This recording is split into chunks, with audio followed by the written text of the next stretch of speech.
बिस्मिल्लाहिर्रहमानिर्रहीम। सिविल जज की बीवी की तरफ से तशद्दुद वाला केस, कमसन रिजवाना तशद्दुद केस के अंदर आज से एक रोज़ कबल हमने आप लोगों को बताया कि मुलज़मा सोमिया आसम, जो सिविल जज आसम हफीज़ की वाइफ हैं, उनकी पोस्ट ट्रस्ट बेल ज़मानत बाद अज़ गिरफ्तारी, जो गिरफ्तारी के बाद जुडिशल होने के बाद जेल जाने के बाद दायर की जाती है, वो भी खारिज कर दी गई थी। जज शाइस्ता कुंडी थी, जो ड्यूटी जज थी, मजिस्ट्रेट थी, उनकी तरफ से ये फैसला जारी किया गया था। तहरीरी फैसले के ऊपर बहुत ज़बरदस्त हैं, उसके अंदर भी पॉइंट्स वो मैं आपको एक और मुख्तसर वीडियो के अंदर बताऊंगा। इस वक्त हम जो मुख्तसरन बात करेंगे वो बात करेंगे जो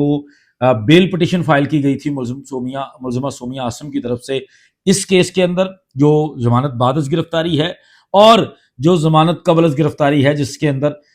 जिन्हें जब इनको गिरफ्तार किया गया था, इनकी जमानत जो है खारिज होने पर 7 अगस्त को, उस जमानत के अंदर मैं दोनों बेल पिटिशंस को बारी बारी जो है वो आपके सामने प्ले करूंगा। इसका पैरा नंबर 2 और पैरा नंबर 5 हम पढ़ेंगे, इसके अलावा बाकी को पढ़ने की जरूरत नहीं है, बाकी उन्होंने हर चीज को सिर्फ निगेट किया है। लेकिन ये जो पैरा नंबर 2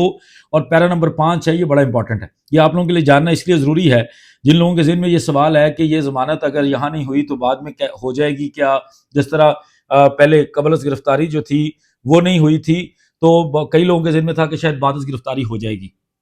तो मैंने तब भी कहा था कि एक चीज़ जो वो तस्लीम कर चुके हैं, जो वो मान चुके हैं कि ये बच्ची उनके घर काम करती थी, और बाद में वो मीडिया के ऊपर और अपनी बेल पिटिशंस के अंदर ये मौक़िफ़ ले रहे थे। इवन जो उनके लॉयर्स जिस पिटिशन को आर्ग्यू करके बाहर निकले थे, उसी पिटिशन के अंदर जो है वो बाहर निकल के और स्टांस ले रहे थे, अदालत के अंदर और स्टांस ले रहे थे, और रिटन में जो हलफनामा साथ लगाकर मुल्ज़म जमा करवाता है, इस मुल्ज़मा के हलफनामे के साथ जो बयान था वो क्या था, वो आप लोगों के सामने रखूंगा। ये जी पहली जमानत मैं आप लोगों के सामने जो स्क्रीन पे दिखा रहा हूँ, ये वो जमानत है जो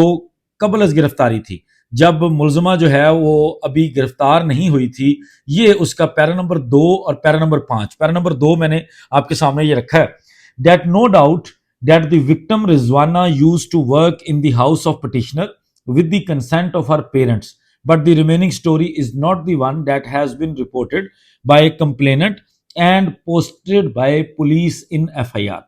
ये पैरा नंबर 2 है। पैरा नंबर 5 है that it is important to add here that since the employment of victim and before the alleged occurrence every moment went normal and there was no complaint at all about any kind of torture or harassment on the part of the petitioner.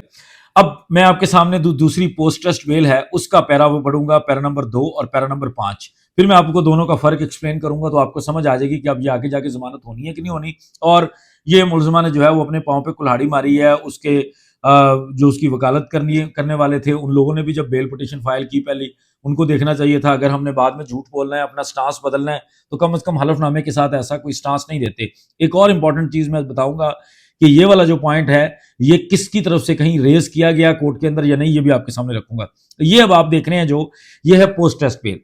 ये मुल्ज़मा जब गिरफ्तार हो जाती है, जिस दिन गिरफ्तार होती है उसी दिन ही उससे वकालतनामे साइन करवा लिए जाते हैं, उससे अगले दिन ही उसको जुडिशल कर दिया जाता है, और जिस दिन जुडिशल किया जाता है उसी दिन जमानत दायर कर दी जाती है। ये जो जमानत दायर होती है, इसके अंदर पैरा नंबर 2 और पैरा नंबर 5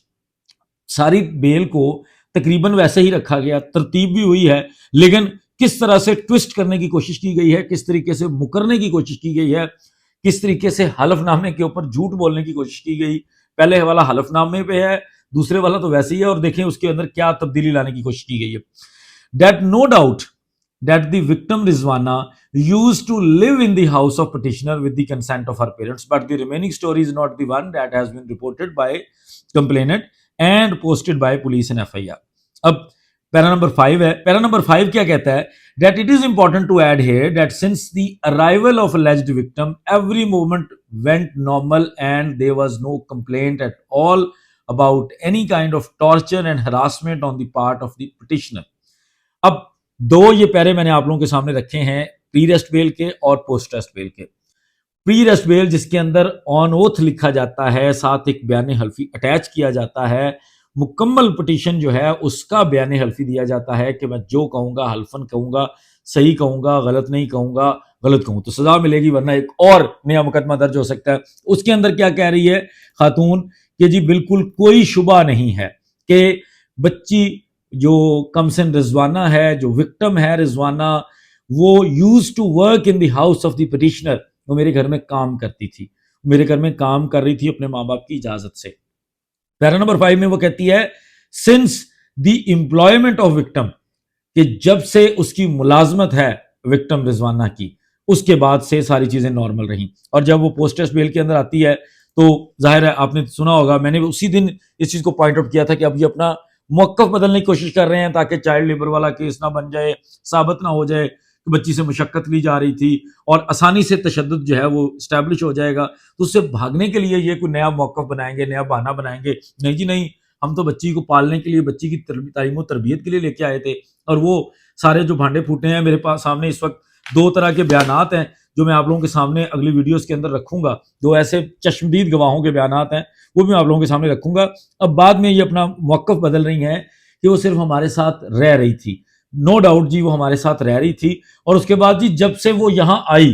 पहले एम्प्लॉयमेंट, अब वो सिर्फ यहां आई। तो ये वो दो पॉइंट्स हैं जिन पॉइंट्स की वजह से जो जमानत के ऊपर फैसला यहां की अदालतों से आ रहा है, ये ऊपर वाली अदालतों से भी फैसला आएगा अगर मुलजमा की पहली प्री रेस्ट बेल पिटीशन जो है वो बार बार ऑनरेबल कोर्ट्स के सामने पढ़ के सुनाई जाएगी। अब जो मैं कह रहा था कि ये मौकफ किसी ने लिया है कि नहीं लिया कोर्ट में,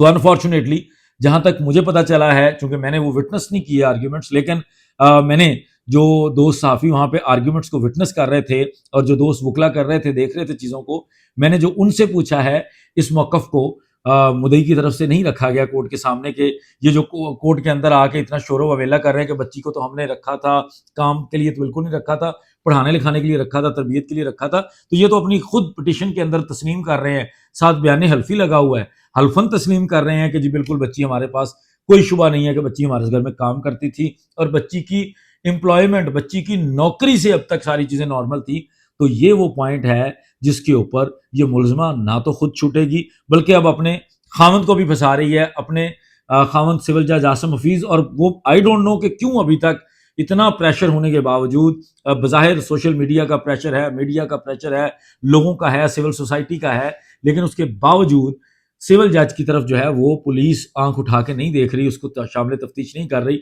आई डोंट नो क्यों, लेकिन अब उम्मीद है कि चूंकि मुख्तार को इन्वेस्टिगेट करने जा रहे हैं तो मुख्तार की जो कोऑर्डिनेशन थी वो यकीनन सिविल जज आसिम हफीज के साथ थी। और अब उम्मीद है कि सिविल जज आसिम हफीज को भी जल्द कानून के कटहरे में लाने के लिए, उसको तफ्तीश के अंदर शामिल करने के लिए जो है वो कोई ना कोई बंदोबस्त किया जाएगा। तो ये पॉइंट जरूरी था कि मैं आप लोगों के साथ शेयर करूं, क्योंकि मैंने ये बेल पिटिशंस जो दोनों कॉपीज हैं जो आपको साथ साथ दिखाई हैं, ये आप लोगों के बहुत काम आएंगी अगले आने वाले फैसलों में, और ये मुदई के भी काम आएंगी, प्रोसिक्यूटर के भी काम आएंगी कि वो इन चीज़ों के ऊपर गौर करें। बहुत शुक्रिया। अस्सलाम वालेकुम।